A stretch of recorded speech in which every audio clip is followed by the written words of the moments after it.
Hey everybody, it's Jason Blaha here, and once again it is time for an arm day. All right, I'm not even going to say once again because I don't really do that historically very much. So here's what I'm doing with my training. I decided to add a 6-day every week, right? Uh, ooh, Complicated topic. All right, adding a 6th day for a number of reasons. And this is all arms, nothing but arms today. Yes, it will be second time all these muscles are being worked. The only real muscles I'm going to do that with, but it is all the arms, biceps, triceps, forearms, everything. So what's going on with that? It's actually early in the morning. Of course, I feel like my waistline was a little looser this morning, but I feel like that's because I'm dropping body fat. So then that happens and then it'll tighten up more. So kind of in a good place there overall. Again, feel like I'm continuing to get leaner. Uh, so why adding more days? Just like as I've increased training volumes, one of the things that I've been saying, if we start looking at the accumulation of research on body fat loss, more exercise is always better. Okay, and we have really strong data meta-analysis at this point showing that lifting weights is just as good as cardio for fat loss. Now it's better for recomposition, but when it comes to fat loss, it works. And so, again, the bros had it right. This is a case where the evidence-based people got it wrong. And I used to even push that idea. We all got it wrong. You don't need to reduce training volumes when you cut. Now, you need to get your recovery dialed in. You need to be picky about what you do. But the research has shown that more lifting weights causes more fat loss. Okay? It's beneficial. It's beneficial. So what does that then mean for the lifting? It means the bodybuilders are like, we come in and do tons and tons of training volume when we're getting ready for a show, and it helps us lean out. Were they right? I think they absolutely were. Absolutely were. And kind of the point I could make with some of this, there could come a point where I could scale the cardio back if I need to and just do more and more lifting. And it's a completely viable approach, other than there's health benefits to the cardio. So again, this is all more fasted training, but we could say, well, are we really burning that much with arms? It's like, well, I think that we are, in the grand scheme of things, right? In the grand scheme of things, doing enough volume, sure. I'm still standing, still moving, still picking stuff up. All right. There's still calorie burn happening here, but the other thing is arm growth. So what I've been looking at with all of this and thinking through, for me personally, I've been able to handle the higher and higher training volumes. And I've been doing this on low carbohydrate. So again, what's the evidence showing? And we could, again, say that, look, this evidence on volume has always been questionable, but if it turns out to be true, that these people who are saying there's nearly an infinite amount of volume that could still give some muscle growth, even if it's just more and more diminished returns, we know it will cause more potential fat loss. The best way to get improved body composition is to do this, right? And if I'm going to push the volumes up, I'm going to push them up, and I'm going to hit the muscle groups that need the most work. And really, for me, that's arms more than anything. But I'm going to train everything. Again, in the pursuit of aesthetics and physique and all of that, coming in and doing this much training, it's a good idea. I mean, and to put into context how long this workout is, the work sets are over 20 minutes. Just the work sets here. Now, keep in mind, we got breaks between all these sets. So what did I do here? Supersets. Now, it's all going to be dark because it was cold. And I finally opened the garage for the last few sets of band curls, so you guys can kind of see I look thicker there and less lean. But, pushing the arms really hard. So, because I have triceps on chest day, I have biceps on back day, I did forearms on shoulder day, I came in and did all of them today. So now we're coming in hitting all of them fresh. And again, the volumes are insane if we count the band work. Now, if we take the band work out, it's still really high because why? I did around 15 sets for biceps with free weights earlier this week, and then 12 sets today.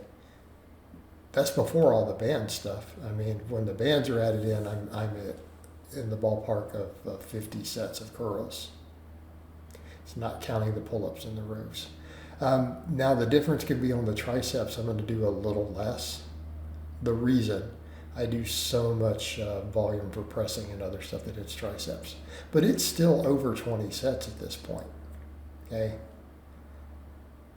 it's over 20 sets, but I didn't do band work today. I feel like I don't need the bands today. I just did one tricep exercise all the way through for 12 sets.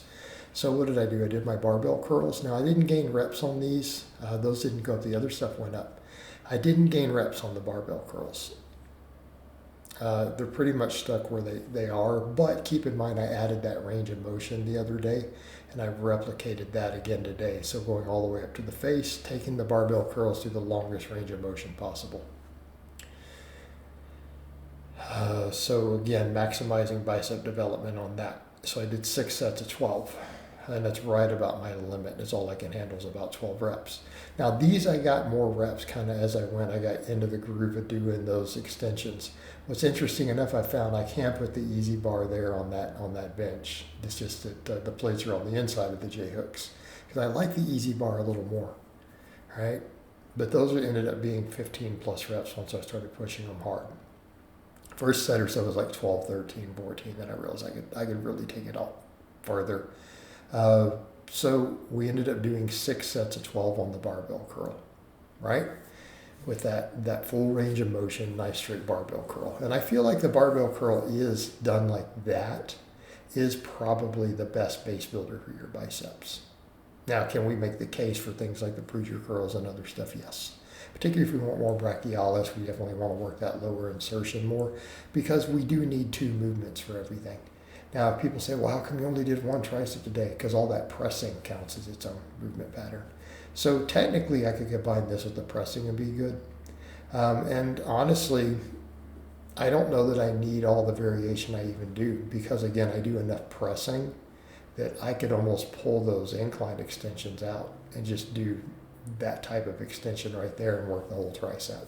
And that would actually probably work really well, mainly because I do so much pressing. I do 3 different types of presses on chest day, plus pullovers. And pullovers also work the long head.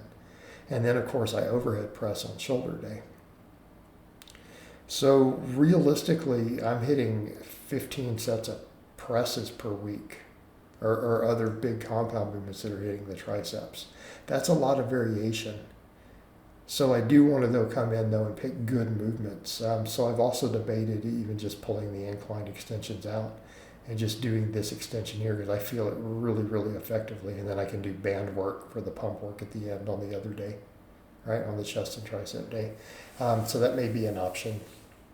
But I do really like this sort of extension.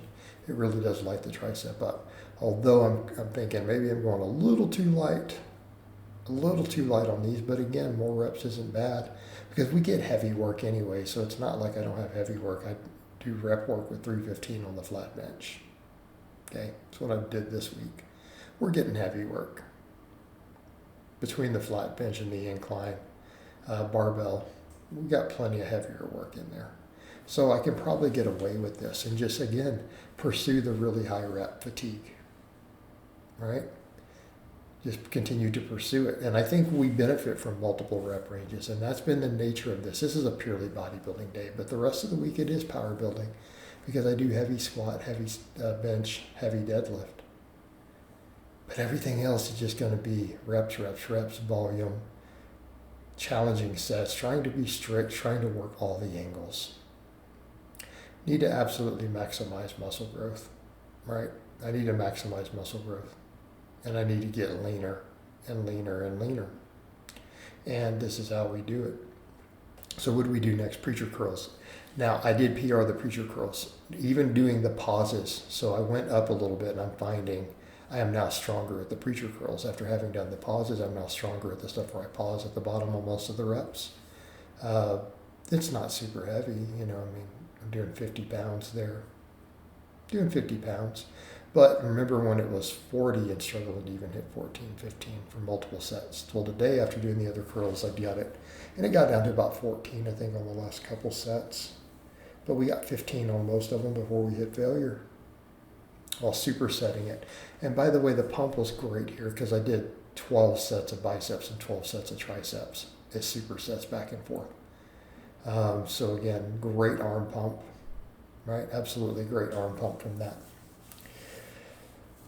And so again, the preacher curls ended up being really high rep here. So with some of this, I may need to take the weight up just a little bit more, right? Because ideally, do we really want 15s? I don't know. I might want them closer to 12. But it's not bad. But the only reason I say that is because then the band work's going to be higher rep afterwards. So it's the same thing with the extensions. I might need to add a little bit of weight to both of these just to put them in the rep ranges that are going to be a little more ideal. I really want most stuff to be right around 12 for a lot of these isolation movements. Some stuff can go as low as 10. A lot of my compounds are going to be about 10 though. But yes, obviously this is a lot of volume. And again, this has been a fascinating thing for me.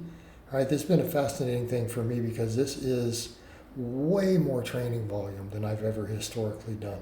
Right, I've never trained with the sort of volumes I'm doing now, and this has been kind of an interesting experiment, finding that I'm able to just keep increasing these volumes and I'm handling it well. I'm not necessarily getting sore. I'm recovering okay. Right, I mean we're still strong on some of the big lifts. Okay.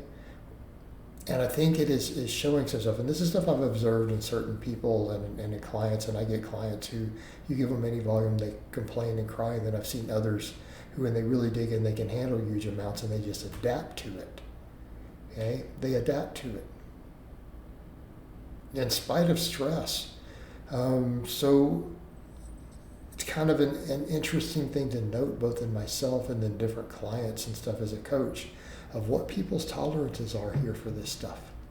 And I'm definitely finding I can handle this well. But then again, I used to train 7 days a week for a while. If you guys recall that one time I was doing a training max and then about 15 work sets of high rep stuff afterwards on an upper lower 7 days a week, right?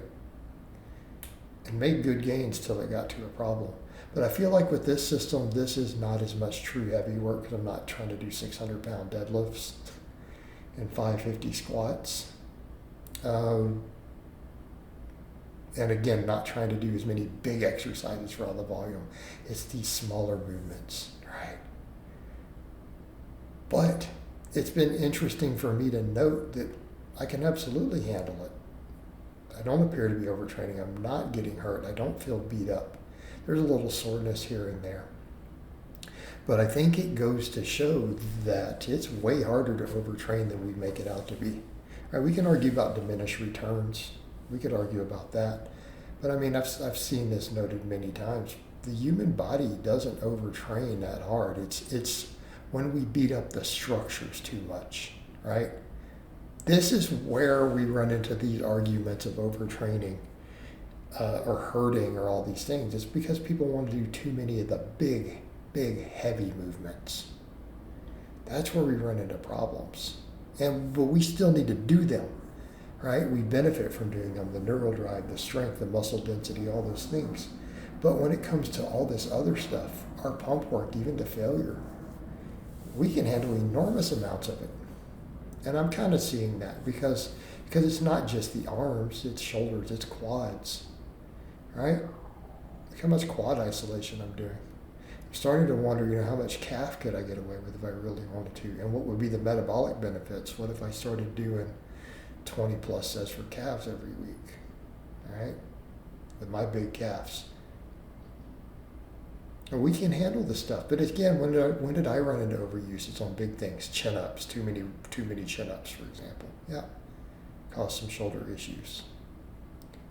Too much squatting cause your hips or knees or whatever to have potential problems. But what happens when we mitigate the volumes on those things to a reasonable level and then we come in and do all this, just tons of pump work? Well, people get jacked and ripped. And again, putting it into practice, understanding how to make all this work with things like stimulus to fatigue, understanding that we can get away with enormous volumes of some of this metabolic work, right? We can get away with enormous volumes of it It's the cheat reps. It's the heavy stuff. It's the big, big, big barbell movements. This is where we start to have issues. This is where we have the issues. So yeah, I'm going to be curious to see how this works. I think as I continue to do this, I'm going to continue to look better and better. Because keep in mind, this is all novel stuff. I don't ever train with these sort of volumes and these sort of reps and all this isolation to this degree. And I'm doing it on low carbs, and that was the other thing. I've seen this happen with other people.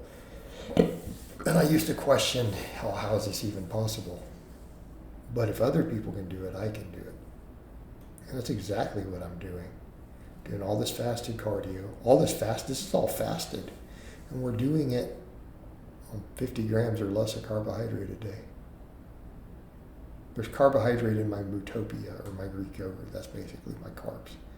That's where I'm even getting those grams. And I'm doing steak, chicken thigh, avocado, eggs are my main calories. So anything I'm getting is from cultured or filtered dairy is all my real carbs. And it's not that high. But the protein is high, right? And that's the main key. All the fasted training, then the protein loading. All right, forearms, I did the same thing. I'm like, let me do 5 sets of 20 on flexors and extensors each. So I supersetted them. So I just did the barbell, the standing barbell, all right? Wrist curls, and then we did wrist extensions as a superset for round sets of 20, back and forth. Well, it's a weight I know I can do 20. It started to really burn on some of them, getting hard to get to that 20. So did these back and forth as a superset, right? Did them back and forth as a superset. And yeah, went great. Went really great. And this particular vlog, I think I want to include every set. I haven't been doing, I've been trimming sets out to get these vlogs reasonable. I'm like, I don't need to show every set. But I think we're getting to a point where, especially if I start trimming back the number of informative videos, I'm just going to do the whole vlogs, and then people can't say, oh, you're not really training with the volumes you claim. Well, if I show you every set, then I am doing it, and we're documenting it. Okay? We're documenting it. And then, of course, I throw in all the little gems. We fill these vlogs with the different information because I got to talk about something, right? The vlogs and the shorts. And then the lives. That might be where my channels, both of them mostly go. Of course, Facebook will get more posts, a lot more written posts and pictures, okay? Because it's geared towards that. Whereas in the tubes, it's not. It's purely videos. So again, these, like I said, I took these down to 135 instead of doing the 185 for 10s because I was stuck there anyways. And I'm like, forearms really benefit from metabolic stuff anyway. So let's hammer these with higher reps, right? So I'm going to try to stick to around the 20 reps for now. And I may add weight to these movements over time, but yeah.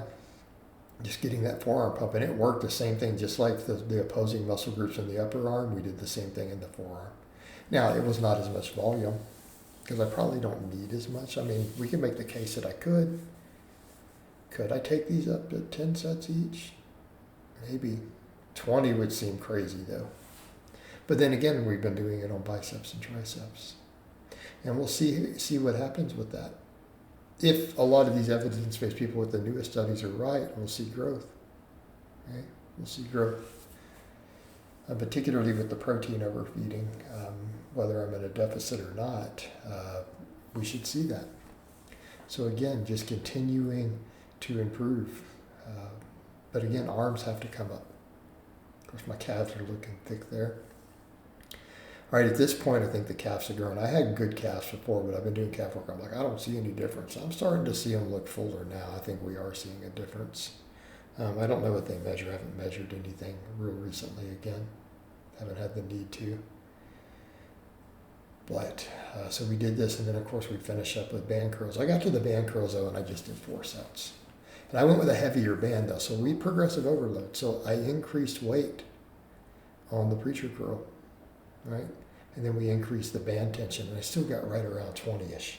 So 4 sets of 20. I said hitting that 30 plus with the lighter band. We went up to a heavier band. All right. Next band up. So, and again, with these, I did 1 set with the door closed because it was getting warm enough. It was, in the 40s as far as Fahrenheit goes. So I did 1 set with it closed, so you see the darker, and then I opened it up, and then I look different once I'm in the sunlight, because the sun was up. I'm like, well, the sunlight's up, let's go ahead and utilize it to my advantage. And not necessarily advantage, because I look so much leaner with just the down lighting. That's the beauty of lighting. But again, it goes to show you too, a lot of these influencers, they're not as lean as you think they are. And even me, what would happen if I didn't have that around my waistline? What if that gets tighter, that fat and loose skin continues to tighten up? Then I'll be in a good spot.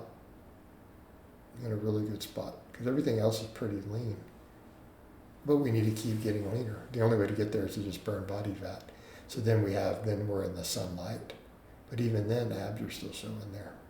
Cuts, you used to see the upper chest separation. But yeah, so just did these to failure, approximately 20, 21 reps, something in that range. That's where I failed at. So I did these for 4 sets. It took me up to 16 sets for biceps today. Keeping in mind, we did like 30 the other day. Right? Man. Pump was great. Feeling great. I need to probably get ready to eat here soon. All right, I'm going to eat here soon, so I hope it's been informative, and I'll talk to you guys and gals next time.